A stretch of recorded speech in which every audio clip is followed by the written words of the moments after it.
भक्तों, आज हम आपको विघ्नहर्ता मंगलकर्ता गणपति गणेश जी महाराज जी का एक चमत्कारी मंत्र सुनाने वाले हैं, जिसका अगर आप नित्य नियम से 108 बार या एक माला जाप या श्रवण कर लेते हैं तो आपको सभी कार्यों में सिद्धि प्राप्त होनी अनिवार्य है। साथ ही आय, सुख और भाग्य में वृद्धि के द्वार परिपक्व होने प्रारंभ हो जाएंगे। आज बुधवार के दिन देवों के देव महादेव के पुत्र भगवान गणेश जी का वार है। भगवान गणेश को कई नामों से जाना जाता है। इनमें सिद्धि विनायक, अष्ट विनायक, बुद्धिपति, गणपति, विनायक, गजानन, गणेश्वर, गौरी नंदन, गौरी पुत्र, श्री गणेश, गणधिपति, शुभकर्ता, सुखकर्ता, विघ्नहर्ता आदि प्रमुख हैं। अगर आप भी भगवान गणेश का आशीर्वाद पाना चाहते हैं तो आज बुधवार के दिन सच्चे मन से इस मंत्र का श्रवण करें। इस मंत्र के श्रवण मात्र से व्यक्ति को जीवन में व्याप्त सभी प्रकार के कष्टों से निजात मिल जाता है। तो प्रिय भक्तों, आइए विघ्नहर्ता मंगलकर्ता जी के इस महामंत्र को सुन लेते हैं। एक बात ध्यान में रखना कि मंत्र पूरा 108 बार या इससे ज्यादा सुनना है, मतलब कि इस वीडियो को पूरा सुनना है। सुनते सुनते आप ध्यान मग्न हो जाएंगे। आप अपनी दुकान या घर पर कहीं भी इस मंत्र को सुन सकते हैं। हम आशा करते हैं कि आपको शीघ्र ही लाभ मिलेगा। अगर आपको हमारा यह वीडियो पसंद आए तो एक लाइक जरूर करिएगा। हमारे चैनल गुप्त मंत्र को सब्सक्राइब जरूर करिएगा। कमेंट में जय श्री गणेश लिखकर अपनी उपस्थिति जरूर दिखाइएगा। अब मंत्र श्रवण करें। गजाननं भूतगणादिसेवितं कपितथजम्बू फलचारुभक्षणम् उमासुतं शोकविनाशकारकं नमामि विघ्नेश्वरपादपङ्कजम्। गजाननं भूतगणादिसेवितं कपितथजम्बू फलचारुभक्षणम् उमासुतं शोकविनाशकारकं नमामि विघ्नेश्वरपादपङ्कजम्। गजाननं भूतगणादिसेवितं कपितथजम्बू फलचारुभक्षणम् उमासुतं शोकविनाशकारकं नमामि विघ्नेश्वरपादपङ्कजम्। गजाननं भूतगणादिसेवितं कपितथजम्बू फलचारुभक्षणम् उमासुतं शोकविनाशकारकं नमामि विघ्नेश्वरपादपङ्कजम्। गजाननं भूतगणादिसेवितं कपितथजम्बू फलचारुभक्षणम् उमासुतं शोकविनाशकारकं नमामि विघ्नेश्वरपादपङ्कजम्। गजाननं भूतगणादिसेवितं कपितथजम्बू फलचारुभक्षणम् उमासुतं शोकविनाशकारकं नमामि विघ्नेश्वरपादपङ्कजम्। गजाननं भूतगणादिसेवितं कपितथजम्बू फलचारुभक्षणम् उमासुतं शोकविनाशकारकं नमामि विघ्नेश्वरपादपङ्कजम्। विघ्नेश्वरपादपङ्कजम् गजाननं भूतगणादिसेवितं कपितथजम्बू फलचारुभक्षणम् उमासुतं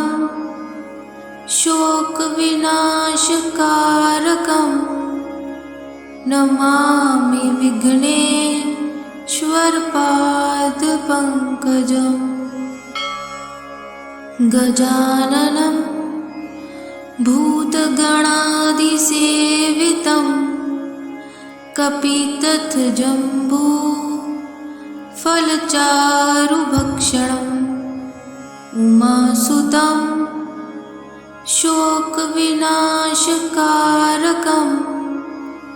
नमामि विघ्नेश्वरपादपङ्कजम् गजाननं भूतगणादिसेवितं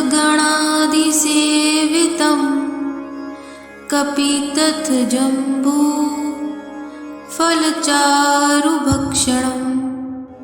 उमासुतं शोकविनाशकारकं नमामि विघ्नेश्वरपादपङ्कजम् गजाननं भूतगणादिसेवितं कपितथजम्बू फलचारुभक्षणम् उमासुतं शोकविनाशकारकं नमामि विघ्नेश्वरपादपङ्कजम् गजाननं भूतगणादिसेवितं कपितथजम्बू फलचारुभक्षणम् उमासुतं शोकविनाशकारकं नमामि विघ्नेश्वरपादपङ्कजम् गजाननं भूतगणादिसेवितं कपितथजम्बू फलचारुभक्षणम् उमासुतं शोकविनाशकारकं नमामि विघ्नेश्वरपादपङ्कजम् गजाननं भूतगणादिसेवितं कपितथजम्बू फलचारुभक्षणम् उमासुतं शोकविनाशकारकं नमामि विघ्नेश्वरपादपङ्कजम् गजाननं भूतगणादिसेवितं कपितथजम्बू फलचारुभक्षणम् उमासुतं शोकविनाशकारकं नमामि विघ्नेश्वरपादपङ्कजम् गजाननं भूतगणादिसेवितं कपितथजम्बू फलचारुभक्षणम् उमासुतं शोकविनाशकारकं नमामि विघ्नेश्वरपादपङ्कजम् गजाननं भूतगणादिसेवितं कपितथजम्बू फलचारुभक्षणम् उमासुतं शोकविनाशकारकं नमामि विघ्नेश्वरपादपङ्कजम् श्वर्पादपङ्कजम् गजाननं भूतगणादिसेवितं कपितथजम्बो फलचारुभक्षणम् उमासुतं शोकविनाशकारकं नमामि विघ्नेश्वरपादपङ्कजम् गजाननं भूतगणादिसेवितं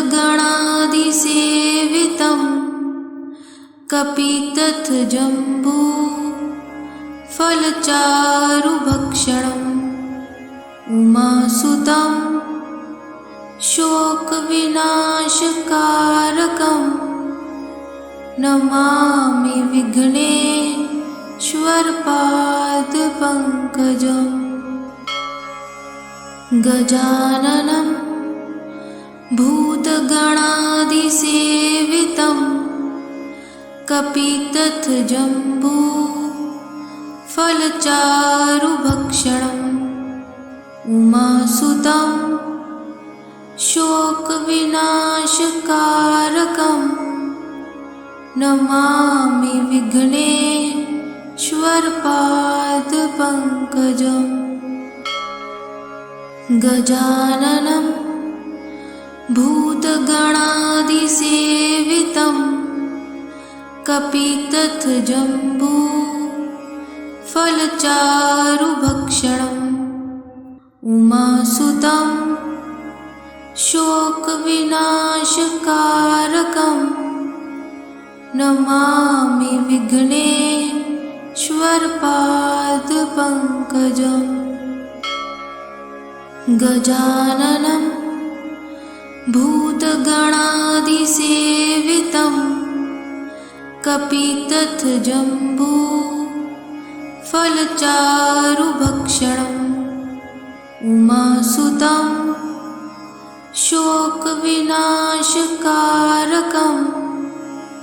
नमामि विघ्नेश्वरपादपङ्कजम्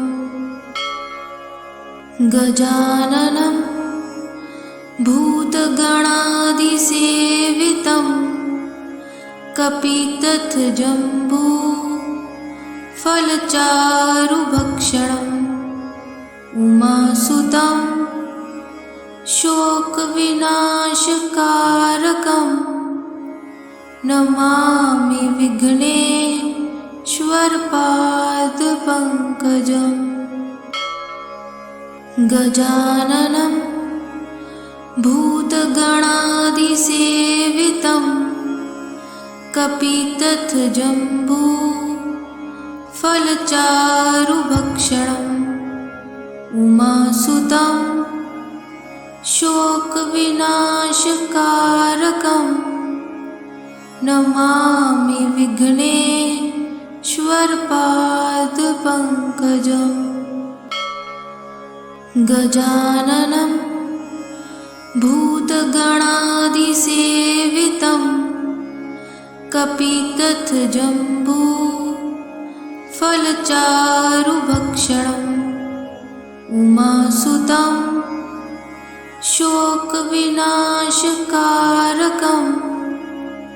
नमामि विघ्नेश्वरपादपङ्कजम् गजाननं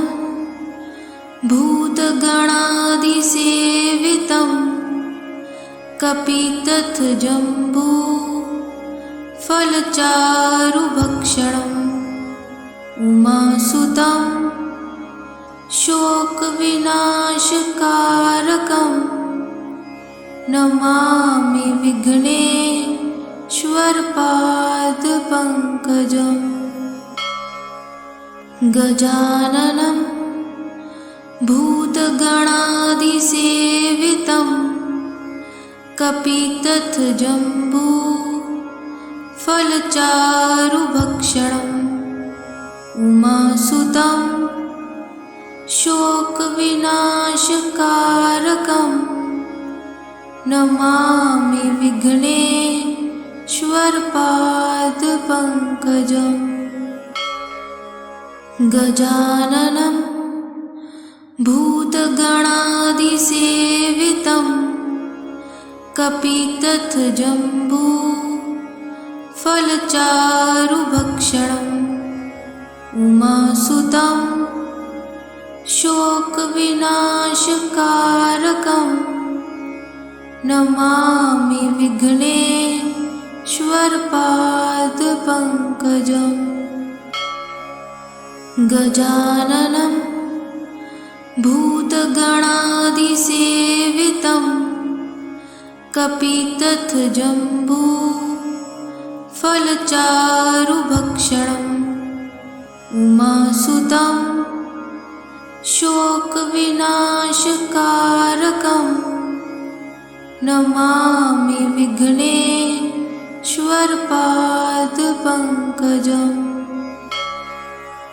गजाननं भूतगणादिसेवितं कपितथजम्बू फलचारुभक्षणम् उमासुतं शोकविनाशकारकं नमामि विघ्नेश्वरपादपङ्कजम् गजाननं भूतगणादिसेवितं कपितथजम्बू फलचारुभक्षणम् उमासुतं शोकविनाशकारकं नमामि विघ्नेश्वरपादपङ्कजम् गजाननं भूतगणादिसेवितं कपितथजम्बू फलचारुभक्षणम् उमासुतं शोकविनाशकारकं नमामि विघ्नेश्वरपादपङ्कजम् गजाननं भूतगणादिसेवितं कपितथजम्बू फलचारुभक्षणम् उमासुतं शोकविनाशकारकं नमामि विघ्नेश्वरपादपङ्कजम् गजाननं भूतगणादिसेवितं कपितथजम्बू फलचारुभक्षणम् उमासुतं शोकविनाशकारकं नमामि विघ्नेश्वरपादपङ्कजम् गजाननं भूतगणादिसेवितं कपितथजम्बू फलचारुभक्षणम् उमासुतं शोकविनाशकारकं नमामि विघ्नेश्वरपादपङ्कजम् गजाननं भूतगणादिसेवितं कपितथजम्बू फलचारुभक्षणम् उमासुतं शोकविनाशकारकं नमामि विघ्नेश्वरपादपङ्कजम् गजाननं भूतगणादिसेवितं कपितथजम्बू फलचारुभक्षणम् उमासुतं शोकविनाशकारकं नमामि विघ्नेश्वरपादपङ्कजम् गजाननं भूतगणादिसेवितं कपितथजम्बू फलचारुभक्षणम् नमामि विघ्नेश्वरपादपङ्कजम् गजाननं भूतगणादिसेवितं कपितथजम्बू फलचारुभक्षणम् उमासुतं शोकविनाशकारकं नमामि विघ्नेश्वरपादपङ्कजम् श्वर्पादपङ्कजम् गजाननं भूतगणादिसेवितं कपितथजम्बू फलचारुभक्षणम् उमासुतं शोकविनाशकारकं नमामि विघ्नेश्वरपादपङ्कजम् गजाननं भूतगणादिसेवितं कपितथजम्बू फलचारुभक्षणम् उमासुतं शोकविनाशकारकं नमामि विघ्नेश्वरपादपङ्कजम् गजाननं भूतगणादिसेवितं कपितथजम्बू फलचारुभक्षणम् उमासुतं शोकविनाशकारकं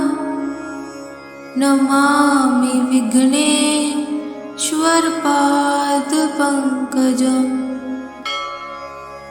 गजाननं भूतगणादिसेवितं कपितथजम्बू फलचारुभक्षणम् उमासुतं शोकविनाशकारकं नमामि विघ्नेश्वरपादपङ्कजम् गजाननं भूतगणादिसेवितं कपितथजम्बू फलचारुभक्षणम् उमासुतं शोकविनाशकारकं नमामि विघ्नेश्वरपादपङ्कजम् गजाननं भूतगणादिसेवितं कपितथजम्बू फलचारुभक्षणम् उमासुतं शोकविनाशकारकं नमामि विघ्नेश्वरपादपङ्कजम् गजाननं भूतगणादिसेवितं कपितथजम्बू फलचारुभक्षणम् उमासुतं शोकविनाशकारकं नमामि विघ्नेश्वरपादपङ्कजम् गजाननं भूतगणादिसेवितं कपितथजम्बू फलचारुभक्षणम् उमासुतं शोकविनाशकारकं नमामि विघ्नेश्वरपादपङ्कजम् गजाननं भूतगणादिसेवितं कपितथजम्बू फलचारुभक्षणम् उमासुतं शोकविनाशकारकं नमामि विघ्नेश्वरपादपङ्कजम् गजाननं भूतगणादिसेवितं कपितथजम्बू फलचारुभक्षणम् उमासुतं शोकविनाशकारकं नमामि विघ्नेश्वरपादपङ्कजम् श्वरपादपङ्कजम् गजाननं भूतगणादिसेवितं कपितथजम्बू फलचारुभक्षणम् उमासुतं शोकविनाशकारकं नमामि विघ्नेश्वरपादपङ्कजम् गजाननं भूतगणादिसेवितं कपितथजम्बू फलचारुभक्षणम् उमासुतं शोकविनाशकारकं नमामि विघ्नेश्वरपादपङ्कजम् गजाननं भूतगणादिसेवितं कपितथजम्बू फलचारुभक्षणम् उमासुतं शोकविनाशकारकं नमामि विघ्नेश्वरपादपङ्कजम् गजाननं भूतगणादिसेवितं कपितथजम्बू फलचारुभक्षणम् उमासुतं शोकविनाशकारकं नमामि विघ्नेश्वरपादपङ्कजम्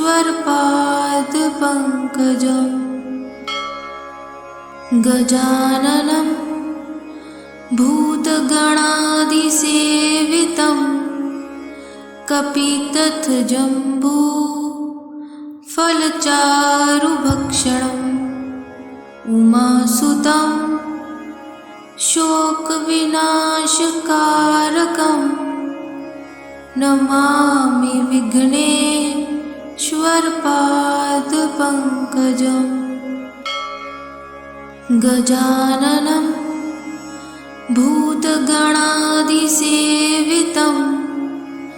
कपितथजम्बू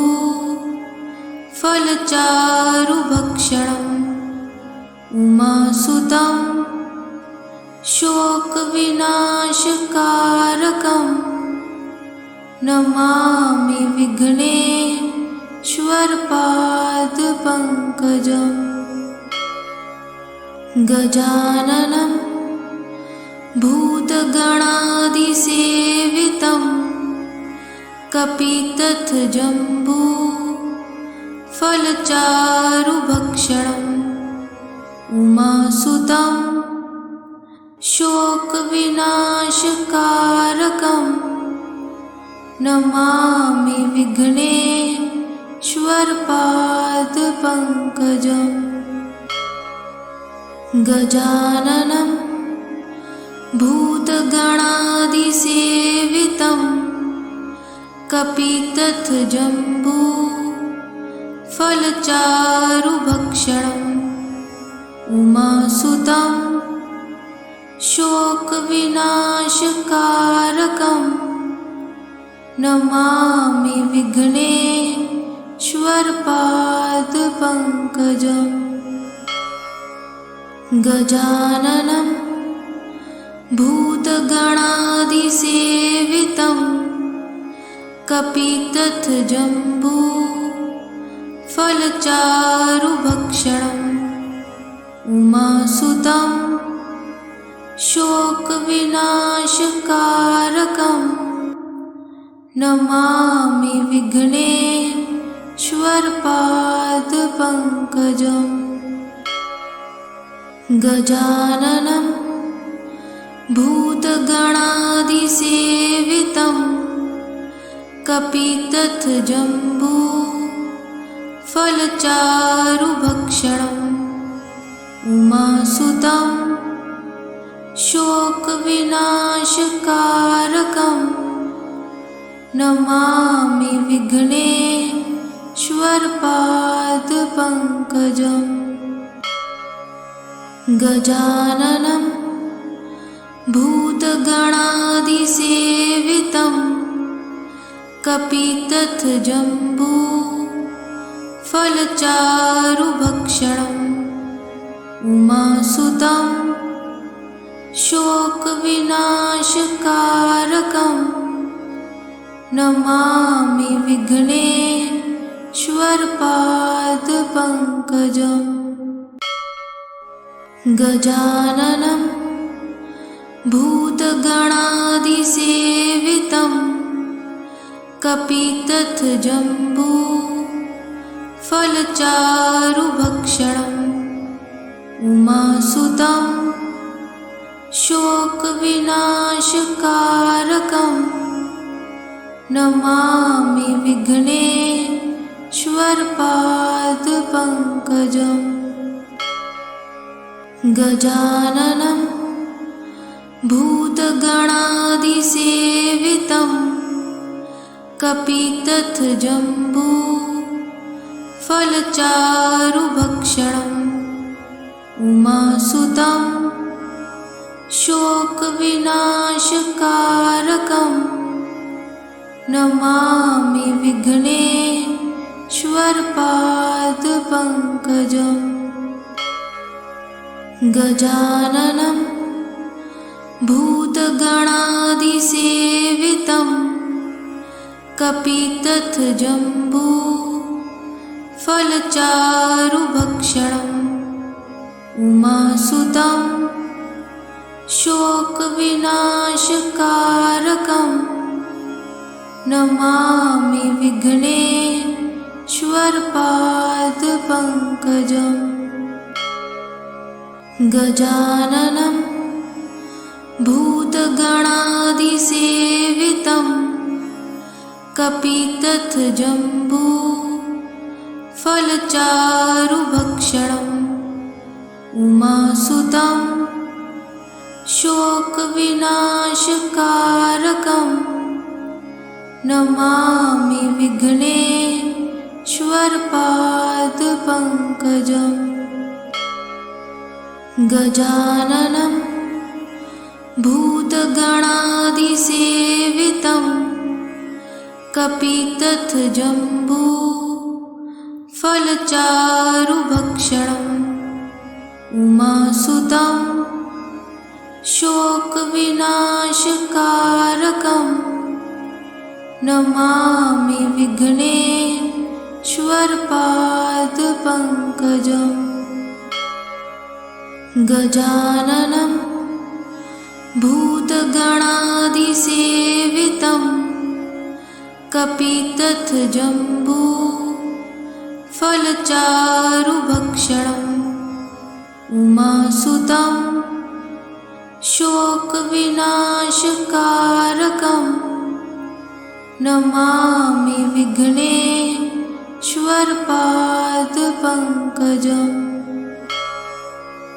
गजाननं भूतगणादिसेवितं कपितथजम्बू फलचारुभक्षणम् उमासुतं शोकविनाशकारकं नमामि विघ्नेश्वरपादपङ्कजम् गजाननं भूतगणादिसेवितं कपितथजम्बू फलचारुभक्षणम् उमासुतं शोकविनाशकारकं नमामि विघ्नेश्वरपादपङ्कजम् गजाननं भूतगणादिसेवितं कपितथजम्बू फलचारुभक्षणम् उमासुतं शोकविनाशकारकं नमामि विघ्नेश्वरपादपङ्कजम् गजाननं भूतगणादिसेवितं कपितथजम्बू फलचारुभक्षणम् उमासुतं शोकविनाशकारकं नमामि विघ्नेश्वरपादपङ्कजम् श्वर्पादपङ्कजम् गजाननं भूतगणादिसेवितं कपितथजम्बू फलचारुभक्षणम् उमासुतं शोकविनाशकारकं नमामि विघ्नेश्वरपादपङ्कजम् गजाननं भूतगणादिसेवितं कपितथजम्बू फलचारुभक्षणम् उमासुतं शोकविनाशकारकं नमामि विघ्नेश्वरपादपङ्कजम् गजाननं भूतगणादिसेवितं कपितथजम्बू फलचारुभक्षणम् उमासुतं शोकविनाशकारकं नमामि विघ्नेश्वरपादपङ्कजम् गजाननं भूतगणादिसेवितं कपितथजम्बू फलचारुभक्षणम् उमासुतं शोकविनाशकारकं नमामि विघ्नेश्वरपादपङ्कजम् गजाननं भूतगणादिसेवितं कपितथजम्बू फलचारुभक्षणम् उमासुतं शोकविनाशकारकं नमामि विघ्नेश्वरपादपङ्कजम् गजाननं भूतगणादिसेवितं कपितथजम्बू फलचारुभक्षणम् उमासुतं शोकविनाशकारकं नमामि विघ्नेश्वरपादपङ्कजम् गजाननं भूतगणादिसेवितं कपितथजम्बू फलचारुभक्षणम्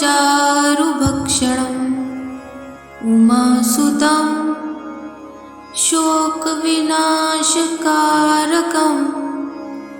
नमामि विघ्नेश्वरपादपङ्कजम् गजाननं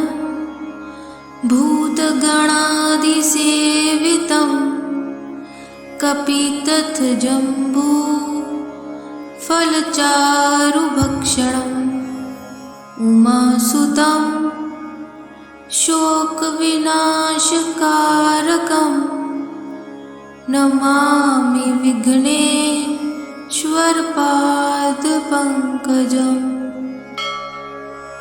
गजाननं भूतगणादिसेवितं कपितथजम्बू फलचारुभक्षणम् उमासुतं शोकविनाशकारकं नमामि विघ्नेश्वरपादपङ्कजम् गजाननं भूतगणादिसेवितं कपितथजम्बू फलचारुभक्षणम् उमासुतं शोकविनाशकारकं नमामि विघ्नेश्वरपादपङ्कजम्